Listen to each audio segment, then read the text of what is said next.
This is StarTalk Sports Edition. Got with me my co-host, Gary O'Reilly. Gary. Hey, Neil. All right. And I got Chuck. Chuck, baby, how you doing, man? Hey, what's up, Neil? And today we're going to talk about baseball data analytics. Ooh. Now, we all think we know something about baseball. And We don't all. Well, because there's so much time the announcers fill between pitches.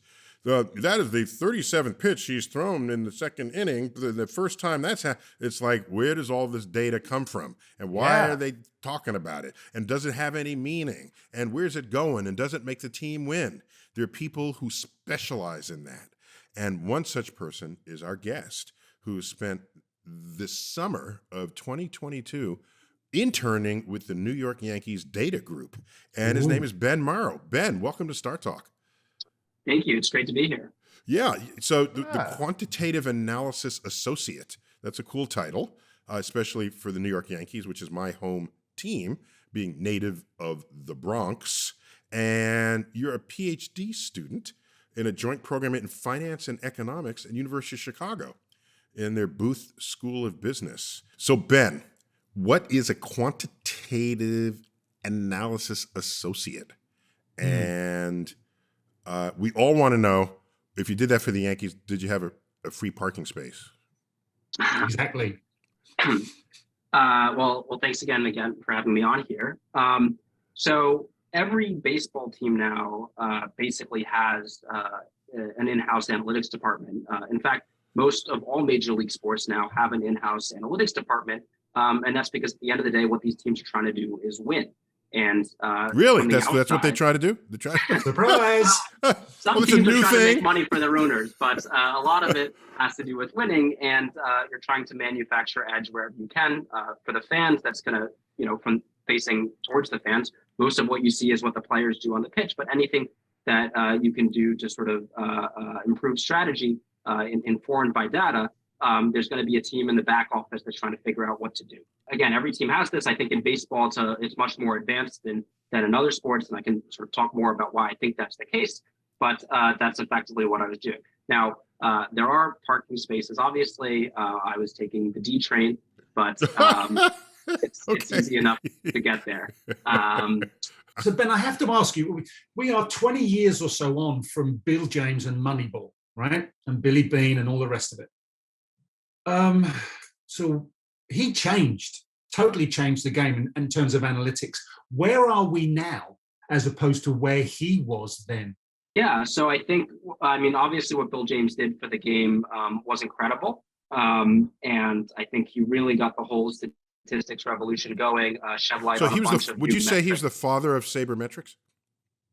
For sure, he's the father of sabermetrics. Doesn't mean that there wasn't anything going on before that. And even the statistics he was calling from sort of box scores in games, we had much more data available for that than for other sports. But he certainly revolutionized the game and sort of brought forth a whole new set of statistics. And his historical abstract, which is a big magnum opus about this, certainly set the stage.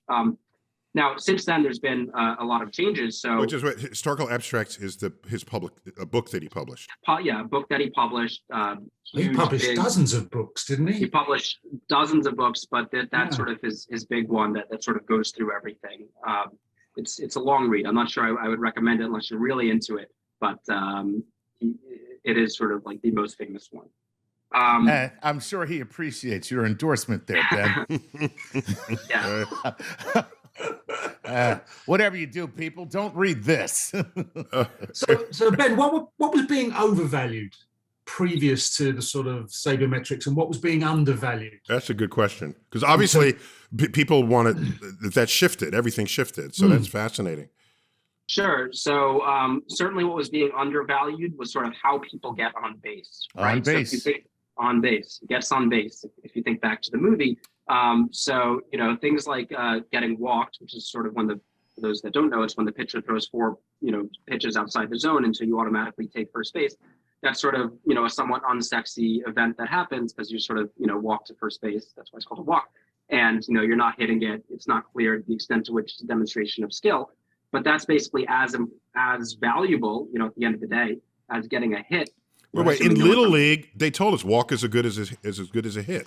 So why is that really a revelation? I mean, it was somewhat of a revelation in the sense that I think people didn't recognize it as much as a skill beforehand. So some people are better at getting on base, and so also too, little leaguers aren't getting paid. So how do you know that, Chuck? How do you know that? When I'm paying you millions of dollars, I am not paying you to walk to first base. But you're right. It's on base. It doesn't make a difference how you get there. It is a skill. So the shift would have been that some people walk more than others. And so it's not just a failure of the pitcher to get you out. It's a skill of the batter to foul off good pitchers and watch and collect the balls so that so maybe that's the skill set that was unappreciated. Oh, absolutely. Not just simply that a walk is the same as a hit. Right. Battling the pitcher. So you see guys that do this where, they might have a 2-2 count, right? And they're just forcing the pitcher to keep throwing because they're getting just a little bit of that ball. They're fouling off, and now it's a full count. You know you're what blowing I mean? my good pitch. Those are my best pitches you're messing with there. Exactly. Yeah. You're raising the pitch count, and listen, you're increasing your chances of getting a hit or getting walked. Yeah. It's also not an invariant skill, but you can also manufacture it, I think, was another thing you figure. So, if you just tell people don't swing at the first pitch, walks are going to go up. So it's not just something that you're born with Right. So that's an acquired knowledge through experience, and then whether you get it through your own personal experience or someone whispers that in your ear. But baseball, as everybody knows, apart from you, Ben, isn't really my sport. British accent, no baseball. But I did come across something called Pythagorean winning percentage and power speed number, which kind of left me scratching my head to a certain extent, but I guess you could explain it if you could. No, Pythagoras was the first person to actually give us baseball data? Yes, he was. Pythagoras was little known. He batted cleanup. He knew the angles on the game. You see him on that vase, don't you? Yeah. On the Grecian urn has a baseball player on it. Well, what is that, Ben? What is that? Yeah, so the Pythagorean wins percentage is basically the idea that sort of wins can be, somewhat random in the sense that you can, just win by one run or just lose by one run. And that's going to show up just as much in your winning record as, winning by 10 runs or winning by 20 runs, right? But obviously, we'd like to sort of say the team that wins by, 10 runs is, a better team than the team that just scrapes by with one run. So basically, because of that, your winning percentage might be a little random, right? And so the Pythagorean sort of win formula was one thing that Bill James developed, where he said, rather than sort of look at wins directly, let's see how well we can predict wins just based on the runs you've scored and the runs that have been scored against you, right? And obviously, your winning percentage should be increasing in the runs you've scored and decreasing in the runs scored against you. And he came up with this very nice little formula that's just sort of the runs you've scored squared over the runs you've scored squared plus the runs you've allowed squared. And that tends to predict wins to a much better degree than just sort of your winning percentage overall. So it's a way to say, if we can just use runs scored and runs allowed, how well can we predict your winning percentage based on that? And it tends to be much less random. As opposed to just we won, as opposed to we won a game. This is, taking how many runs scored to predict you win a game. Exactly. Gotcha. Exactly. Yeah. So the point is, just if I understand correctly, if you just barely win a game by a run or just barely lose a game by a run, that has enough statistical fluctuation that it's not really measuring anything as much as other games where you're more dominant. That's exactly right. And I think the other reason why it's valuable is a lot of times when we're thinking about other things in baseball, like hits or assigning sort of values, we're not assigning values in terms of the probability of a win, right? Someone, bats, 100 points higher. We're not saying this guy raised the probability of wins by X percent. We're saying this person scores X more runs, right? And so if we want to translate that into actual metrics like wins, we need something like this theorem that sort of has higher predictability. Interesting. So Ben, we started out by you saying that walks were undervalued. What about home runs over the decades? Ooh. We all love home runs. Oh, and by the way, the walk-off home run where you win by 1 run is all exciting, but it's interesting because that gets the blood pumping. But had they won by 5 runs and they're already ahead going into the 9th inning, that's less exciting, but more valuable to you as a predictor of wins. So, but just let me ask, what role do or should home runs play in any of this? Yeah, so home runs are sort of very valuable. I think that they're sort of one of the easiest ones to quantify because you immediately have the run value. You're not trying to predict out of sample anything, right? You immediately get the runs plus whoever's on base.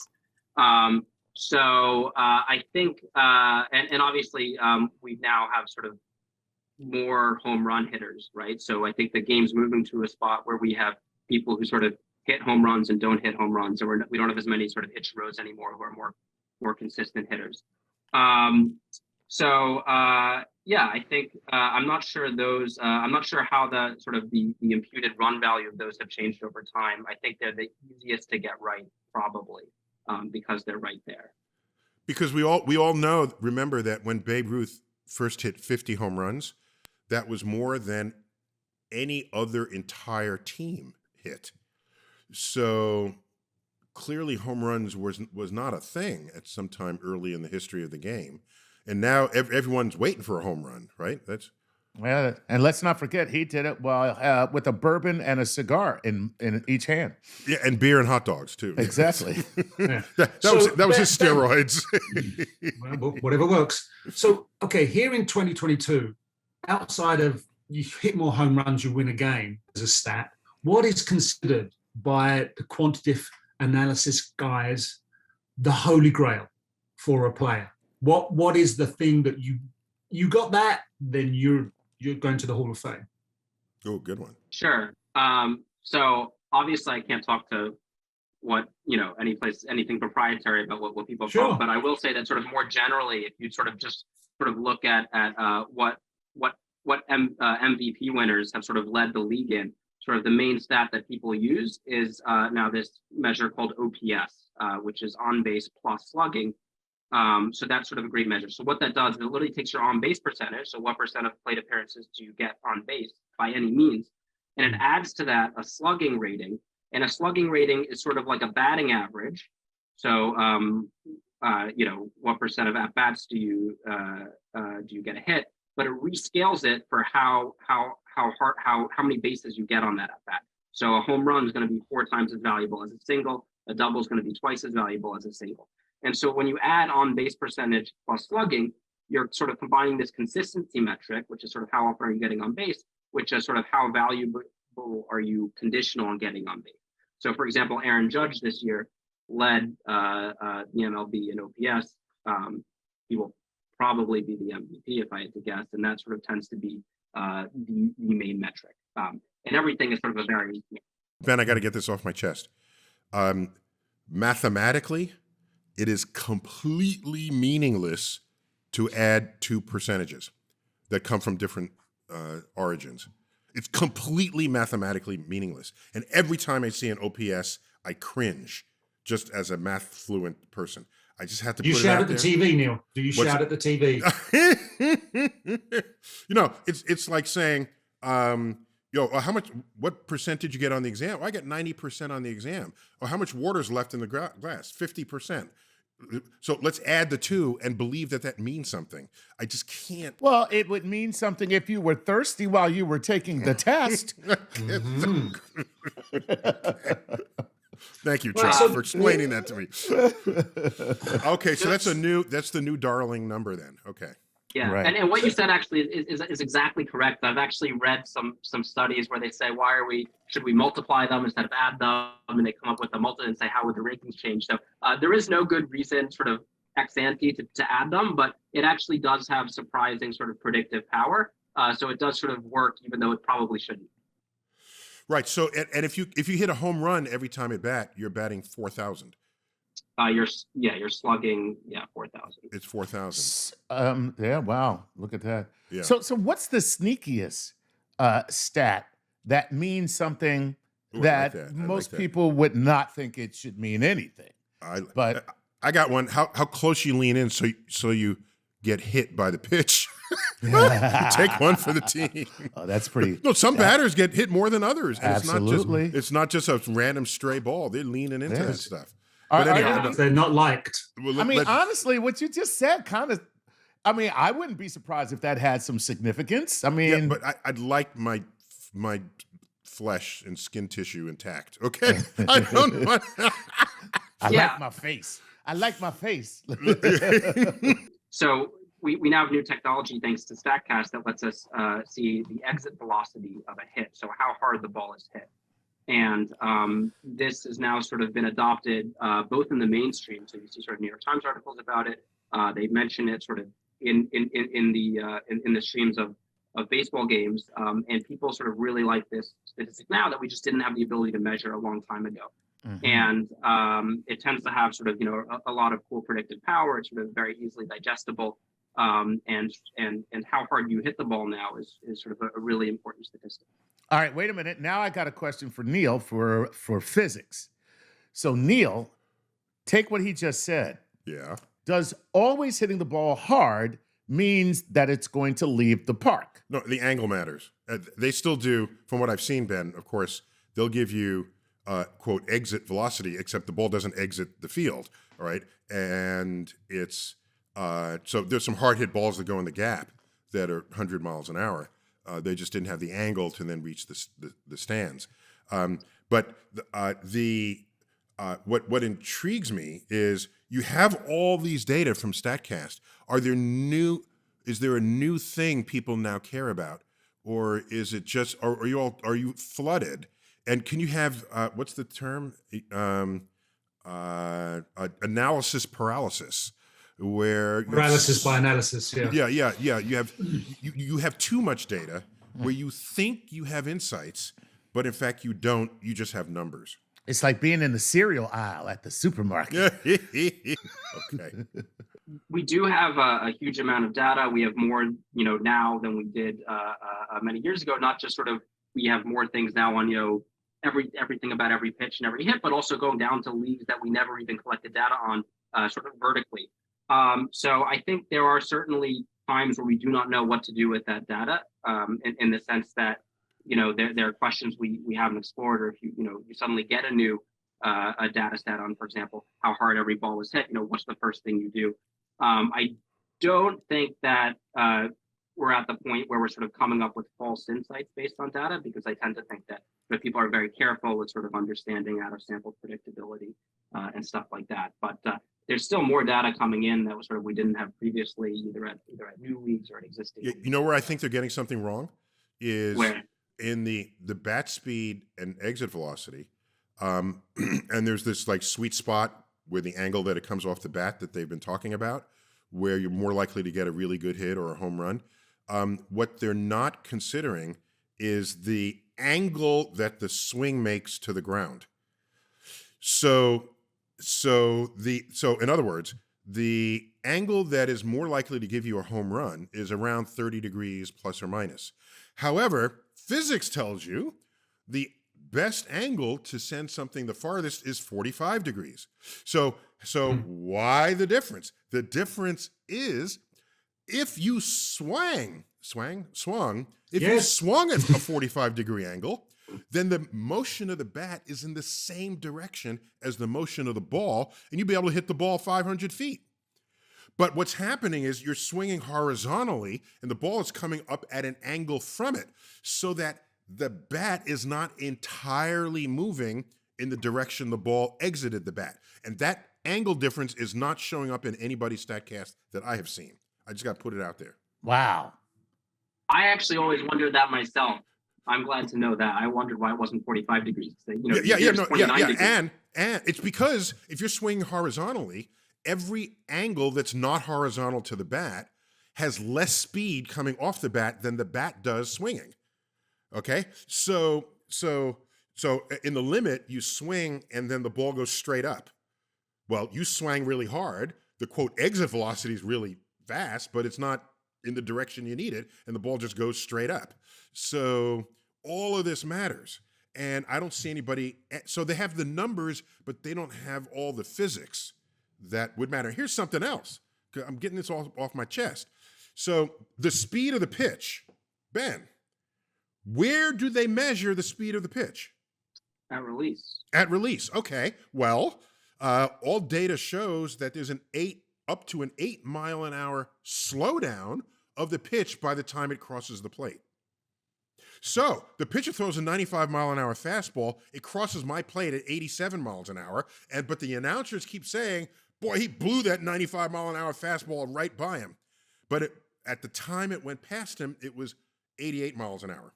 Well, it'll go from 88 to 80 or 100 to 92. No one's talking about this. Neil is the baseball cop sitting behind the billboard. Yeah, he certainly is. We're back to that one again. The billboard. I clocked you at 95. I'm pretty sure I was only doing 87. Officer, I'm pretty sure. You know someone's going to use that as an argument now. You know someone is for real going to use that as an argument. Okay, Ben, I must ask you, a bit like Neil, I just off my chest. You're in one branch of analytics because we've done shows where it's biodata, it's tech, it's wearables. So what technology, maybe don't give away the IP on the Yankees, but is it wearable tech?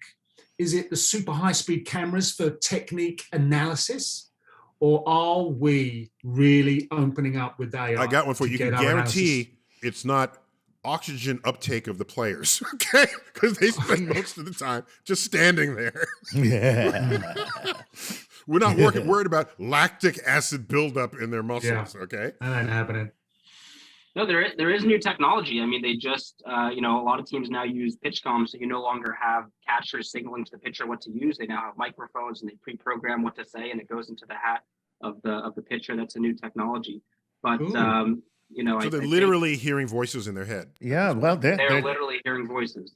They took a page out of football's book because that used to, they used to signal plays in, and some quarterbacks called it, and then they just said put a radio in the helmet. And I'm told this was inspired by the Astros sign stealing problems a couple of years ago. Now it removes that entirely. Is it? Oh yeah. Yeah. That's what I read that. Oh, that's actually kind of cool. Right, you can't steal the signs, and especially when you're on second base, when you're looking right down the pipe. Right. Yeah, it's not a thing. Right. So Ben, continue. We keep interrupting you because we're just so excited about it. So yeah, that's true. I mean, you can steal signs based on sort of where the catcher's setting up, even after they've signaled and stuff like that. But sort of stealing the actual signs that the catcher made used to be sort of part of the game that's probably quickly disappearing. But I mean, they're always developing new technology, new camera angles. I don't think sort of in the offices themselves. I still think the bread and butter is going to be plain old data analysis using statistical techniques, and that's always going to be there. Where do you think baseball will look for its new data points in the future? Are we at that point, like Neil was saying, we're kind of maxed out here, or is there still a lot more to go? I think I think the low-hanging fruits keep disappearing, and so I think that the contributions of analytics are going to come more and more marginal, likely, and that's going to be true in every sport. But I do think we're sort of constantly getting new data, and particularly on sort of pitches and hitting. For example, we didn't even have these sort of exit velocities for pitches or hits, accurately 7 years ago. And so I think there's still a lot more to go with that, probably. In any new and let me just get your quick opinion. This is the last year of the shift, beginning 2023. Two infielders have to be to the left side of second base, and two on the right side, and they can't be so far back that they're on the grass. And so with this shift, I think it'll allow more hits. But could it be that the sabermetrics, that the data, the quantitative analysis, was robbing good batters of hits, and the fans? It's not interesting to fans. Is that a fair statement? Yeah. So batting averages have dropped over the past decade pretty precipitously, and shifts have gone up from effectively 8% I think in 2010 to about 35% last year. And I think a lot of people say one caused the other, and so I think that's sort of what MLB had in mind when they banned the shift. And from a data. I'm going to say a Chuckism right now. I'm going to say they're paid millions of dollars. Hit the ball in the other freaking direction. Someplace else. Hit it someplace else. Yeah, when everybody says, all right, guys, to the left, let's everybody over to the left. You should be like, all right, I'm just going to hit it on the right. Hit it to the right. Okay. Yeah. How about that? I think that is so simple as a logic. However, with the talent that these guys have, it got to be harder than you think. Otherwise, they just do it. Look, if the best players in history are hitting the ball, 35% of the time, and now you want them to aim it, I think it's a little more difficult than it looks. But I got you. I understand what you're saying. I mean, yeah. Still, let's see. What was the last contract? $380 million, I believe. I mean, I'm sure that was a pitcher's contract, but I mean, yeah. If somebody gave me Jared Cole is up there. He's 10 years. $35 million a year. He's up around if somebody paid me, just turned down $460, I think. Right. So if somebody's turning down $460 million, if you offered me $460 million, I would find a way to not only place the ball anywhere on the field, I would find a way to catch it with my teeth and shoot it out of my ass to do it. Chuck, let me tell you, if you could do all of that as your agent, I'm going to get you way more than $460 million. Shoot it out your ass. Now I can't get that out of my head. I got to that's going to be with me all day, Chuck, on that. That's locked in now, Neil. Okay. All right, guys, we got to end it there. So Ben, good luck. Sometimes you need a little bit of that in graduate school. You're in your 4th year, and how long is the program? 6 years. 6 years. Okay. Well, keep at it.